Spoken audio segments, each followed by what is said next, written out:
Ayan, kumusta mga kajubista? Medyo matagal-tagal din hindi tayo nakapag-upload ng video.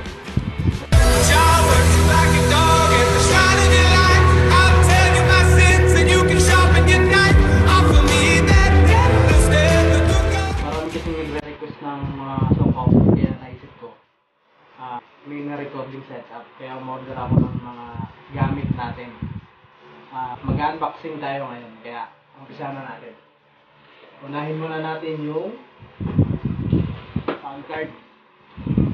In-order ko to galing kay ayan, Lazada, baka naman ha. Umpisa na natin. Yes.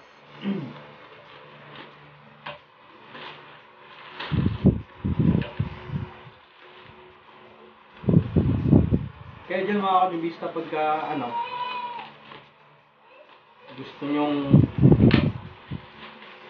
magkaroon ng mga ganito, marami namang napapanood sa mga sa YouTube na paano magkaroon ng mga gamit na kailangan sa pag-YouTube. Ako doon ko na ito nakuha sa panonood ko ng mga video. Sana maganda yung performance nito. Ayan siya. Ayan. Paano ba ito buksan? Yun. Yun. Sound card. Sound card ba ito? Tama. Sound card.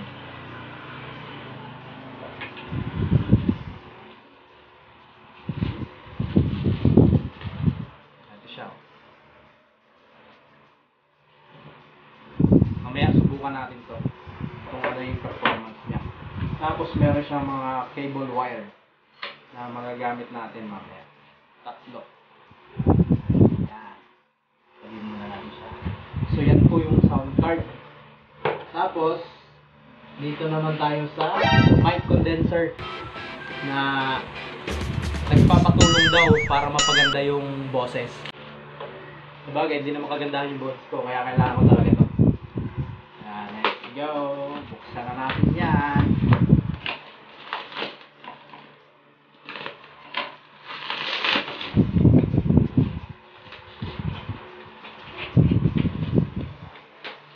Doon sa mga baguhang YouTuber dyan, nakagaya ko, kailangan nyo talagang mag-invest ng mga gamit. Kasi hindi pwede yung cellphone lang talaga yung gagamitin eh. Kailangan mo talagang bumili ng mga gamit para magkaroon ka ng magandang video. Yung kalidad ng video mo maganda.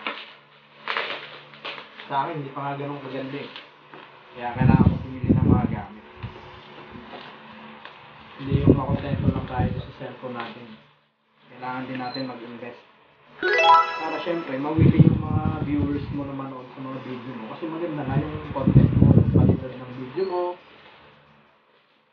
Yan.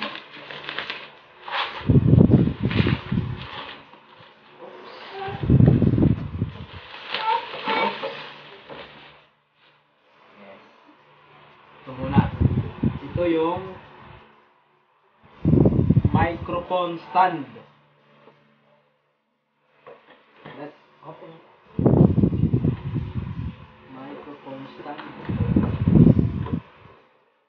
Babang na natin.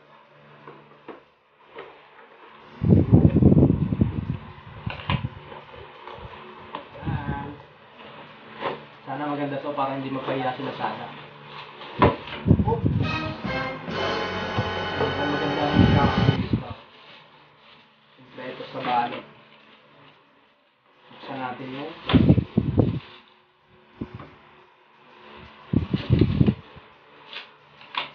excited na akong testing to. Yan, microphone stand. Kaso nga lang, hindi ko ka alam paano i-assemble ito. Basta, okay na yan. Tapos,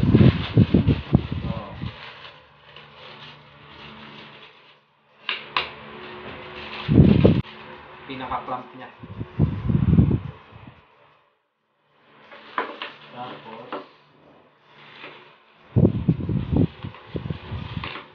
doon sa mic natin.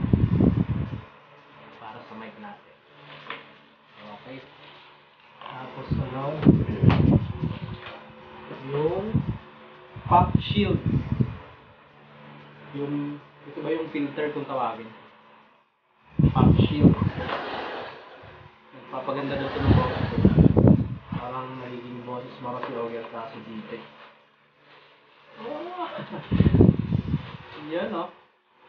Parang na tayo mo batik ang singer.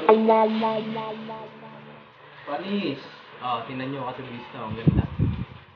Oh, na-adjust na. Excited na akong gamitin ah.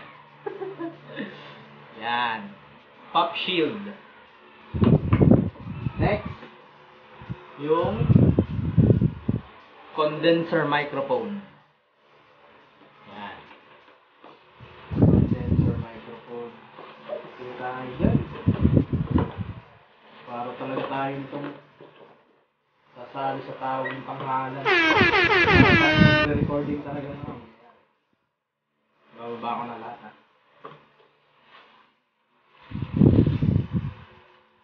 Hindi ko na pinakita ako. Ito yung sa mic.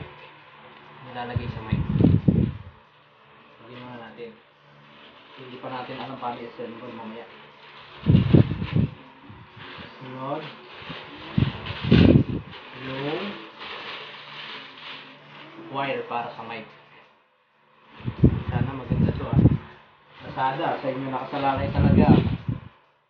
Babaliktad sa inyo pagkapangit to. Next. Ayun, paglalagyan ng mic. Galing nyo. At, ang pinaka-importante sa lahat. Low. No, mic test. Kulay ginto na mic, kulay ginto. Magkano kaya ito? Pag ginto oh, kanya vista, ginto. Magiging ginto rin yung boses natin dito.